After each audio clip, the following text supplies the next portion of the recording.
তাআলা বলছেন ইন্নাল্লাহা লা ইউহিব্বু কুল্লা মুখতালিন ফখুর, আল্লাহ কোন মুখতাল আর ফাখুরকে পছন্দ করেন না। মুখতাল আর ফাখুর মানে কি? মুখতাল মানে যে অহংকার করে মনে মনে।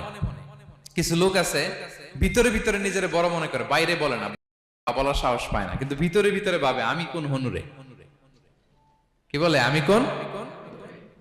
আমি তো বড়, আরে আমার চেয়ে বড় বেশি জানে নাকি কেউ? আমার চেয়ে কিছু পারে নাকি? আমি তো। কিন্তু এটা মুখ দিয়ে বলে না, ভিতরে ভিতরে আছে না নাই? এদেরকে আরবিতে বলে মুখতাল। কি বলে?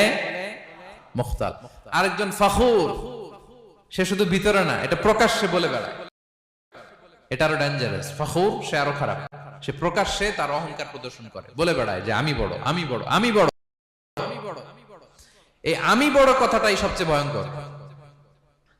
আমি বড় কথাটাই সবচেয়ে ভয়ঙ্কর। নিজে যাকে বড় বলে বড় সে, লোকে যাকে বড় বলে বড় সে হয়।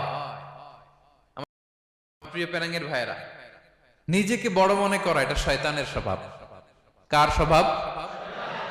বিনয়ী হওয়া এটা নবীদের স্বভাব।